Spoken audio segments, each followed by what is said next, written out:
بسم اللہ الرحمن الرحیم۔ السلام علیکم۔ آج ہم سورۃ بقرہ کی آیت نمبر 229 سے شروع کریں گے۔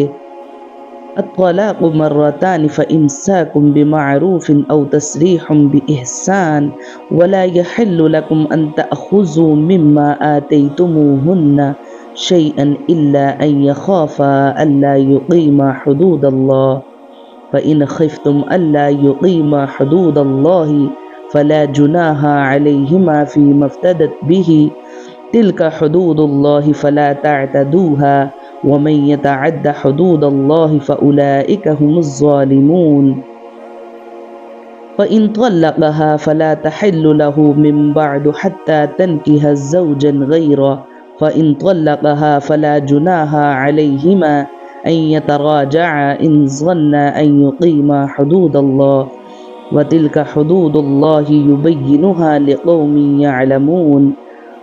طلاق 2 بار تک ہے، پھر بھلائی کے ساتھ روک لینا ہے یا اچھے طریقے سے چھوڑ دینا ہے، اور تمہارے لیے جائز نہیں کہ تم نے جو کچھ عورتوں کو دیا ہو اس میں سے کچھ واپس لو، مگر اس صورت میں کہ دونوں کو اندیشہ ہو کہ وہ اللہ کی حدیں قائم نہ رکھ سکیں گے۔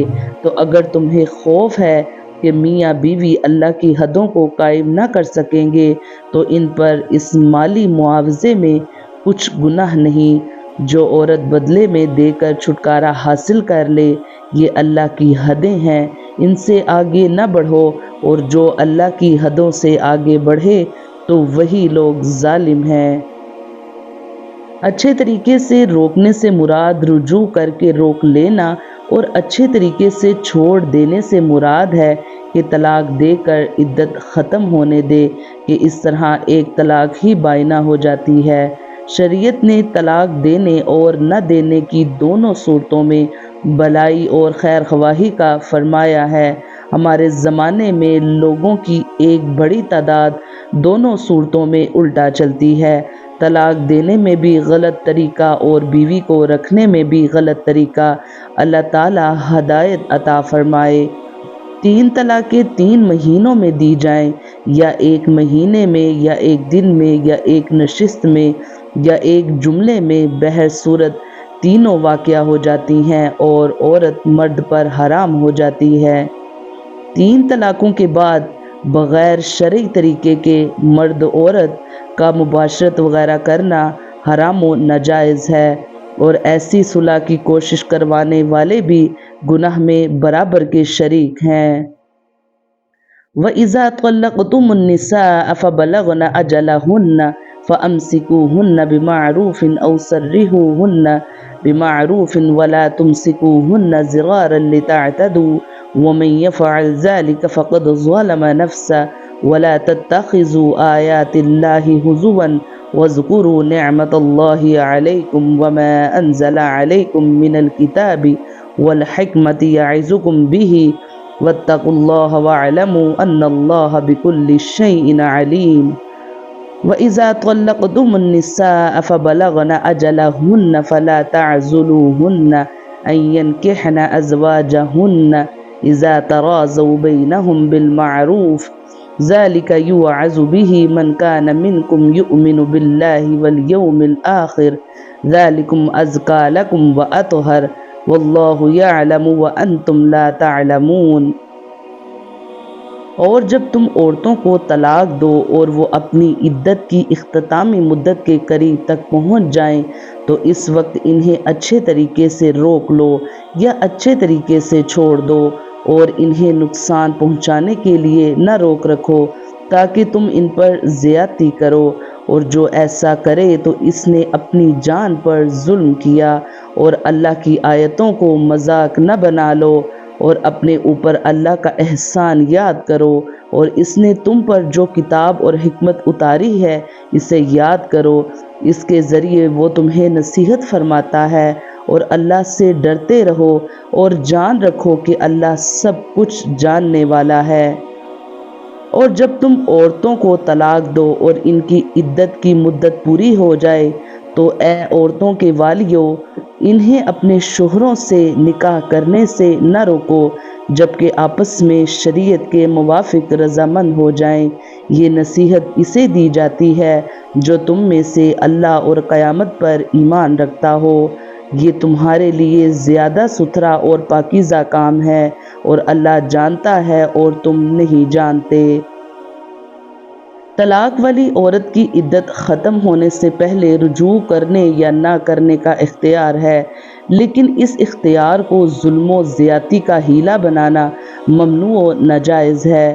جو اس طرح کرتا ہے وہ اپنی زبان پر یا اپنی جان پر ظلم کرتا ہے، اور یہ فعل سراسر اللہ کی آیتوں کو مذاق بنانے کے مترادف ہے۔ ایسے لوگوں کو یاد رکھنا چاہیے کہ کائنات میں بیویوں پر ظلم و ستم اور احکام شرعیہ کی مخالفت کو اور کوئی نہ بھی جانتا ہو، لیکن اللہ تعالیٰ تو یقیناً جانتا ہے اور اس کی بارگاہ میں تو جواب دینا ہی پڑے گا۔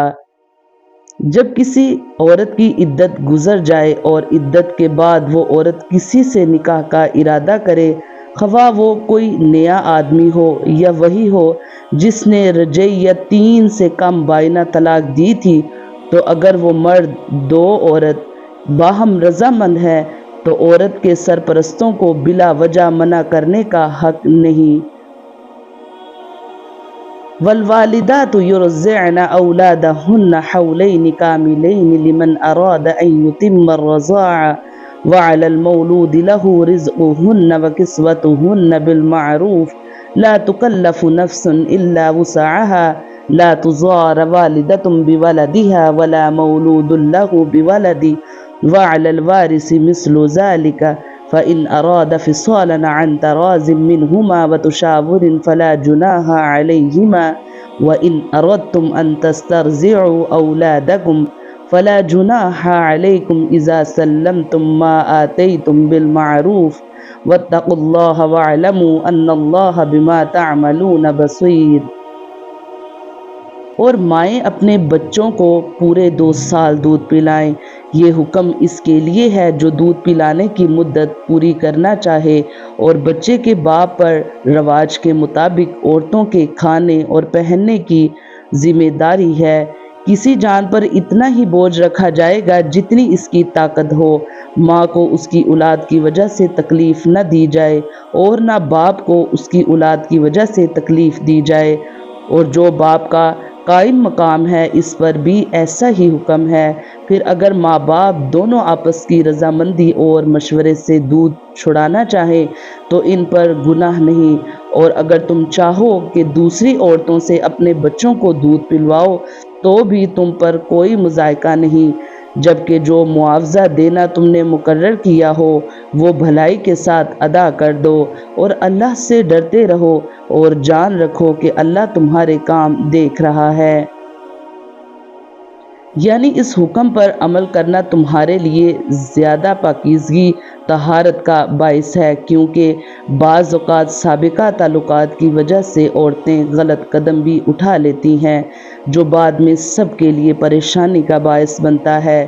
اسی لیے عورتوں کو مزید نکاح سے بلا وجہ منع نہ کرو۔